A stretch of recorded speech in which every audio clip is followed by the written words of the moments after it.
यानी प्लांट में in the process of sunlight glucose का फॉर्मेशन होता है, आप सबको पता है, वही प्रोसेस यहाँ पे लिखिए। जब खाना बन जाता है प्लांट के अंदर तो उसको ब्रेक डाउन करने के लिए एक प्रोसेस होती है, वो मुझे कमेंट में आप सब बताइए। हाँ, ऑस्मोसिस के थ्रू वाटर मूव करेगा गार्ड सेल में, तो वो क्या होगी, गार्ड सेल फूल जाएगी। फूलने की वजह से क्या, hello everyone, a very warm welcome to all my living organism. स्वागत है आप सबका इस बेहतरीन प्लेटफॉर्म बायोलॉजी विद एमके में। इंट्रोडक्शन चैप्टर का हो गया था, आज मेरा चैप्टर का पहला एपिसोड स्टार्ट होने जा रहा है। इंट्रोडक्शन में मैंने सारी चीज़ें क्लियर कर दी थी कि कौन कौन से टॉपिक इसमें आने वाले हैं। अगर इंट्रोडक्शन को लेके किसी को भी डाउट है तो मुझसे without any hesitation ask me, okay. आज न्यूट्रिशन जो पहली हेडिंग हमारे चैप्टर की वो स्टार्ट होने जा रही है। न्यूट्रिशन बेटा सबसे पहले इसकी हम डेफिनेशन देख लेते होते क्या है। The process of taking in food and converting into energy और utilising the food is known as nutrition. कहने का मतलब फूड खाने की प्रोसेस यानी इनटेक करना खाने को और जो हमको एनर्जी दे। आप कुछ ना कुछ अभी मान लीजिए चबा रहे होंगे, वो न्यूट्रिशन हो भी सकता है, नहीं भी हो सकता है। क्यों? क्योंकि आप कुछ ऐसी चीज़ खा रहे हो जिससे एनर्जी मिलना ही ना हो, खा रहे हो, पी रहे हो, बात समझ रहे हैं ना हमारी, जिससे एनर्जी ना मिले, that is not a nutrition. लेकिन न्यूट्रिशन वो चीज़ है जिससे हमको एनर्जी मिले, हम अपनी वेरियस प्रोसेस परफॉर्म करने के लिए उसको यूटिलाइज कर सकें। इसकी डेफिनेशन ये होगी, सिंपल सी डेफिनेशन ये हो जाएगी, खाना खाना जिससे हमको एनर्जी मिले, न्यूट्रिशन होता है। ठीक, अब बात आती है न्यूट्रिशन कितने टाइप के होते हैं। दो टाइप के न्यूट्रिशन पाए जाते हैं। नंबर वन पे ऑटोट्रॉफिक और दूसरा हेटरोट्रॉफिक। मैंने इंट्रोडक्शन में ये दोनों हेडिंग बताई थी। ऑटोट्रॉफिक में आप सबको पता है दो टाइप के न्यूट्रिशन होते हैं, पहला फोटो ऑटोट्रॉफिक और दूसरा कीमो ऑटोट्रॉफिक। ये दो टाइप के होते हैं। और हेटरोट्रॉफिक में हमारे न्यूट्रिशन पाए जाते हैं holozoic nutrition, saprophytic nutrition and parasitic nutrition. बात कर लेते हैं, थोड़ा सा ओवरव्यू ले लेते हैं। फोटो ऑटोट्रॉफिक न्यूट्रिशन, बेटा फोटो की मीनिंग क्या होती है? फोटो ऑटोट्रॉफिक का मतलब in the presence of sunlight. Sunlight की प्रेजेंस में यानी सनलाइट की एनर्जी लेके उसको केमिकल एनर्जी में ब्रेक डाउन करता है प्लांट, उससे अपना खाना बनाता है, वो कहलाता है फोटो ऑटोट्रॉफिक न्यूट्रिशन। कीमो में क्या होगा, कुछ ऐसे ऑर्गेनिज्म हैं जो केमिकली रिएक्शन करते हैं अपने बॉडी में, उनके पास कुछ केमिकल्स वगैरह पाए जाते हैं जिससे वो अपना खाना बनाते हैं। इसमें आप सबको पता है कि प्लांट आ जाएगा खास करके, और इसमें मोस्टली बैक्टीरिया वगैरह आ जाते हैं। ठीक, कीमो ऑटोट्रॉफिक। अभी हम बात करने वाले हैं इसकी फोटो ऑटोट्रॉफिक। होलोजोइक न्यूट्रिशन में क्या है, जो अपना खाना दूसरे के ऊपर डिपेंड करते हैं, और जैसे आपके ह्यूमन बीइंग, एनिमल्स, ये सब आपके। और सैप्रोफिटिक न्यूट्रिशन, पैरासिटिक। सैप्रोफिटिक क्या होते हैं, जो डेड डिकेइंग मैटर से अपना फूड लेते हैं, जैसे हमारी फंजाई। डेड डिकेइंग मैटर यानी जो सड़े गले फूड है उनसे अपना न्यूट्रिशन हासिल करते हैं, प्राप्त करते हैं। पैरासिटिक क्या है, विदाउट किलिंग ऑर्गेनिज्म, यानी बिना ऑर्गेनिज्म को मारे उनकी बॉडी से खाना लेते हैं। कुछ होस्ट वगैरह जैसे लीचेस है और जम्स वगैरह जो हमारी बॉडी में आ जाते हैं हमसे न्यूट्रिशन लेके, लेकिन हमको मारेंगे नहीं, अपना काम कर लेते हैं। ये तीनों के ऊपर हम बात करेंगे। उसके बाद सबसे पहले स्टार्ट करते हैं फोटो ऑटोट्रॉफिक न्यूट्रिशन। यानी प्लांट में in the process of sunlight glucose का फॉर्मेशन होता है, आप सबको पता है, वही प्रोसेस यहाँ पे लिखी है। जब खाना बन जाता है प्लांट के अंदर तो उसको ब्रेक डाउन करने के लिए एक प्रोसेस होती है, वो मुझे कमेंट में आप सब बताइए। ह्यूमन बीइंग में होती, यानी जितने भी लिविंग ऑर्गेनिज्म है जिसकी बॉडी में फूड बना है, फूड डायरेक्टली एनर्जी नहीं देता है, डाइजेस्ट होने के बाद भी उसमें एक और प्रोसेस होती है, तब वो बर्न होता है। हो सकता है मैंने इंट्रोडक्शन में बताया हो या इससे पहले वाली वीडियो में बताया हो, जिससे एक प्रोसेस होता है जिससे हमको एनर्जी मिल जाती है इन द फॉर्म ऑफ, मैंने कमेंट में इससे प्रीवियस वीडियो में पूछा भी था, इन द फॉर्म ऑफ, आज बता देता हूँ, एटीपी, जिन्होंने कमेंट में ना बताया हो, एडिनोसिन ट्राइफॉस्फेट। आज बात करते हैं फोटो ऑटोट्रॉफिक न्यूट्रिशन की, और इसके बाद हम इसकी मैकेनिज्म देखते हैं। फोटो ऑटोट्रॉफिक न्यूट्रिशन होता कैसे, इन्वायरमेंट में मौजूद है गैसेस जिससे कार्बन डाइऑक्साइड ले लेता है प्लांट। ठीक, उसके बाद वाटर रूट के थ्रू, यानी सॉइल से रूट के थ्रू वाटर ले लेगा, और in the presence of sunlight, sunlight आपको मिलेगी उससे, और ये क्लोरोफिल प्लांट में मौजूद होता है, एक पिगमेंट होता है। ठीक, जिससे फॉर्मेशन होता है हमारा ग्लूकोज का, दैट इज C6H12O6। ये ग्लूकोज का आपका फॉर्मूला है। साथ ही साथ हमारी ऑक्सीजन भी बनती है और वाटर भी कुछ अमाउंट में बनता है। ये प्रोसेस है, आप एक बार देख के इसको नोट कर लीजिए। तो मैं इसकी मैकेनिज्म बताता हूँ आपको फोटो ऑटोट्रॉफी की कैसे होती है। हाँ, तो अब स्टार्ट करते हैं इसकी मैकेनिज्म। ग्लूकोज का फॉर्मेशन हो गया, अब उसके अंदर जानते हैं किस किस तरीके से मैकेनिज्म होती है। सबसे पहले क्या होता है कि absorption of light energy by chlorophyll. Chlorophyll एक पिगमेंट होता है प्लांट के अंदर जो लाइट एनर्जी को या सनलाइट को एब्जॉर्ब करता है।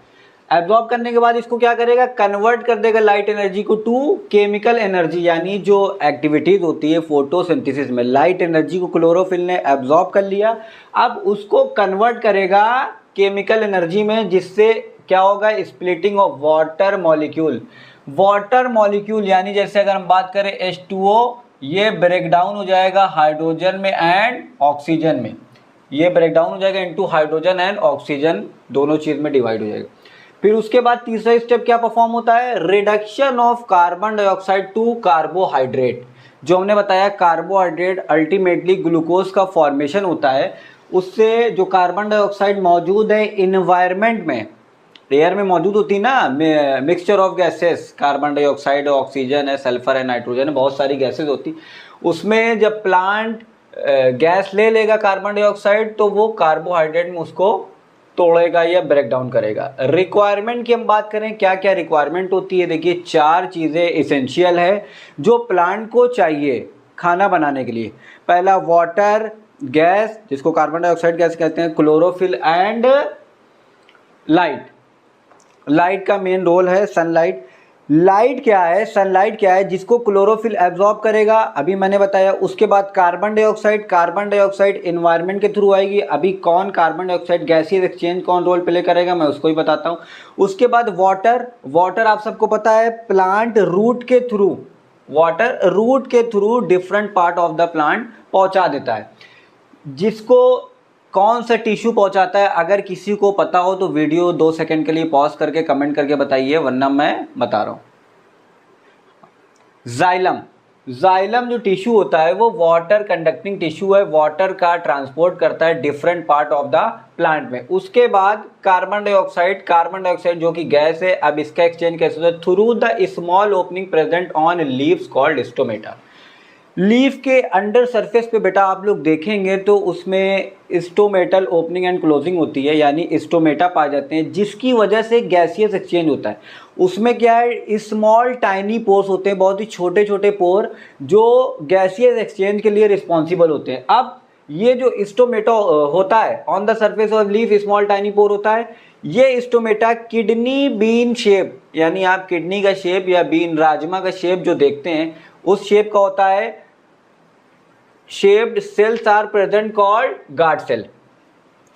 स्टोमेटा के चारों तरफ, यानी इसको प्रोटेक्ट करने के लिए और इस स्टोमेटा को रिस्पॉन्स करवाने के लिए क्या पाई जाती है, गार्ड सेल, जिनका शेप होता है किडनी बीन शेप्ड, यानी कुछ राजमा की तरह उनका शेप होता है। आप डायग्रामेटिकली पहले देख लीजिए गार्ड सेल को। यस, गार्ड सेल के वजह से ही स्टोमेटा हमारा पूरा कंट्रोल होता है, उसी पे डिपेंड करता है कि गैस कब आएगी और कब जाएगी। ठीक, अब उसको हम देखते हैं। विच प्रोटेक्ट, स्टोमेटा को प्रोटेक्ट करता है ये guard cell, and it is responsible for opening and closing of stomata. इसको खोलने के लिए और बंद करने के लिए रिस्पॉन्सिबल है। देखिए, जब गार्ड सेल में डिफ्यूजन के थ्रू वाटर अंदर आ जाए, हमने सेल मेम्ब्रेन में शायद डिफ्यूजन वर्ड पढ़ाया था और ऑस्मोसिस पढ़ाया था, आप प्रीवियस लेक्चर मेरा देख लीजिएगा, उसमें आपको मिल जाएगा। जब ऑस्मोसिस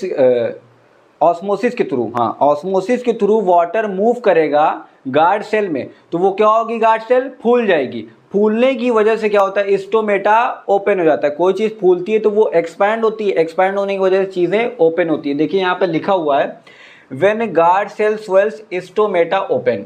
जब गार्ड सेल फूलती है, यानी गार्ड सेल में ऑस्मोसिस की प्रोसेस होती है।